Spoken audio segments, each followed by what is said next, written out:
the Shadowfell, a place where darkness itself has life. Nightmarish incantations realm the seemingly infinite plane, and dangers lurk behind every shadow. Only the bravest of adventurers could even hope to last a day on this plane. And today I'll be going over 3 of the most terrifying inhabitants of the Shadowfell, giving the lore and background about how they ended up on such a desolate plane, their behavior and abilities, and finally, both how the DM can use these creatures to terrify and create a nightmarish atmosphere, and how players can combat and hope to survive in such a desolate place. So without further ado, let's get into the first denizen of the Shadowfell. The first creature might be the most physically daunting on this list. A manifestation of pure darkness and negative energy. A towering, shadowy figure, the Nightwalker. It is actually in contention about whether the Nightwalker originates in the Shadowfell or the negative energy plane. Regardless of that, traveling to the Shadowfell, any creature would definitely have an opportunity to run into one of these things. Besides the fact of where they might be found, almost nothing else is known about these mysterious figures. If by some chance you find yourself in combat with one and can't avoid it, it has a multitude of deadly attacks on hand. It has an aura of 30 feet all around the Nightwalker that does necrotic damage to all but the undead. It can focus on one creature, doing massive amounts of necrotic damage from a good range. A Nightwalker also can point at any creature it can see within 300 feet of it. As the towering figure points an elongated finger of shadow out towards anyone in its range, it does a massive amount of necrotic damage and frightens the creature. If you're frightened in this way, you are also paralyzed. It's only a matter of time until this lumbering creature gets within range of you. And if this thing can close any sort of distance on you, there is no hope. Its final ability is Life Eater. Through any of these abilities that I've described now, if a creature finds themselves at 0 HP, unconscious, reduced to 0 hit points, there are no death saving throws, there are no friends healing you up while you're unconscious, there is no revivify, you are dead, and can only be revived by a wish spell. And if you had a wish spell going into this encounter, you should have just wished yourself away. From the perspective of the DM, the Nightwalker is a very interesting and mysterious creature. It is said that there are some beings who attempt to tap into the power of the negative energy plane. Most individuals fail, and though they are not destroyed outright, they are sometimes drawn inside the plane and replaced instead by Nightwalkers. This most commonly happens in the Shadowfell, where the barrier between the Shadowfell and the negative plane is thin. A Nightwalker is attracted to elements on the material plane of the world associated with the creature responsible for its creation, which can provide clues as to who the trapped creature is. And since almost any adventuring party would have a hard time dealing with a Nightwalker, there is another way to get rid of one, and get the trapped creature back. The Nightwalker must be lured back to the negative plane by offerings of life for it to devour, or some other means. If the Nightwalker is destroyed, the trapped creature has no hope of escape. From the DM's perspective, this can open up a lot of narrative ways, getting an NPC or another player back from the negative plane by dealing with this Nightwalker. And from the player perspective, you are not just stuck with trying to defeat this thing. Your best option is to get rid of it by luring it back to the negative plane through some method of trickery or offerings.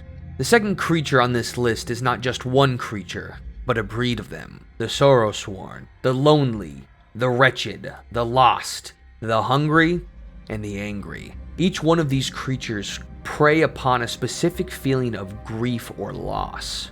They are manifestations of emotions in the Shadowfell, and they prey upon people who have suffered great loss or sorrow.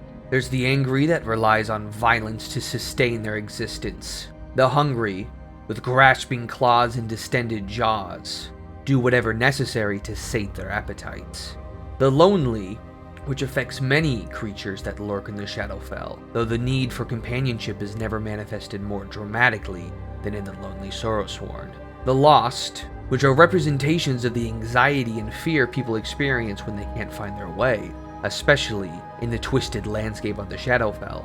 And the wretched, the smallest, though they gather in packs to scour the Shadowfell for prey, desperate entities subsisting on life force.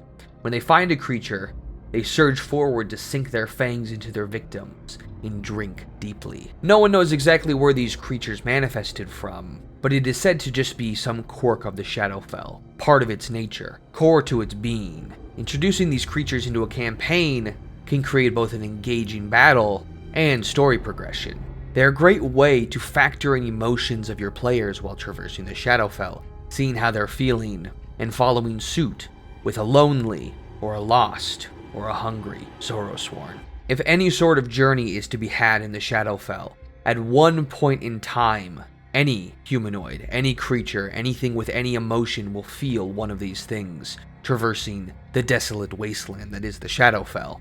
As for players, the only thing you can really do is to never split the party when it comes to Sorrowsworn. They feed off of your most negative emotions. If you're split and start to feel lonely, or frustrated, lost, or even angry, they will come and pick you off one by one. The only hope you have is to stick together and leave the Shadowfell quickly before it completely consumes your mental state. And finally, this last creature might not have the highest CR of the three, that goes to the Nightwalker, but these cunning and sinister creatures pose much more of a threat than they would seem.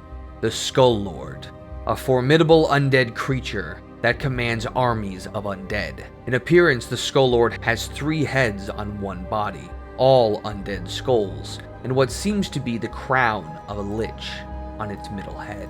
It is revealed why these creatures traverse the Shadowfell. They were originally brought into existence by Vecna as part of his plan to conquer Earth. Once he failed, he bound his generals in threes and combined them into undead monstrosities. These beings were exiled to the Shadowfell, left to traverse and dominate several parts of the Plane of Shadow. Skulllords are exceptionally good spellcasters in their own right, with high-level spells, deadly rays, and the power to summon undead. Though they are so competent, their own worst enemy is themselves, as they wage war against similar rivals of the Shadowfell, each commanding hordes and hordes of undying in a bid to establish dominance. And each Skulllord itself is its own worst enemy, a being born of 3 individuals who constantly plot against each other. When Vecna bound them together, part of his intent was so that his generals would fight amongst themselves for all time. As these things come into a story of D&D, obviously you would not want to find yourselves in the dominion of any Skulllord in the Shadowfell. If you are annoying enough to make them stop fighting for even one moment, there could be hordes and hordes of undead after you, not to mention the Skulllord itself. It also opens up an exciting opportunity for the DM to have a Skulllord as a high-level necromancer-like character. It could find its way to be the victor of the Shadowfell and the last Skulllord alive, threatening to leave and take over the material plane. As for players, dealing with these things head-on can be a foolhardy task. And though they are intelligent, they are already so close to the brink of insanity. Making yourself not look like a threat, letting these things destroy themselves, fight amongst the heads, finding a way to create opposition between them or division, can be a way to defeat them without fighting. Though if you do get into combat, the Skulllord is your target. It can infinitely summon more undead, creating horde after horde if you give it time. Fighting the minions will get you nowhere. You need to get in close, and only then you could have a small chance to find an opening, a weakness of the Skulllord. And with a bit of luck, you can collapse armies of undead with a single blow.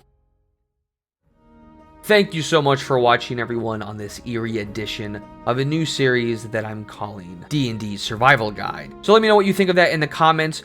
Tell me if you enjoyed the video, what I could have done differently, what planes or areas of D&D you'd like to see next. Thank you all so much for watching. See you in the next one.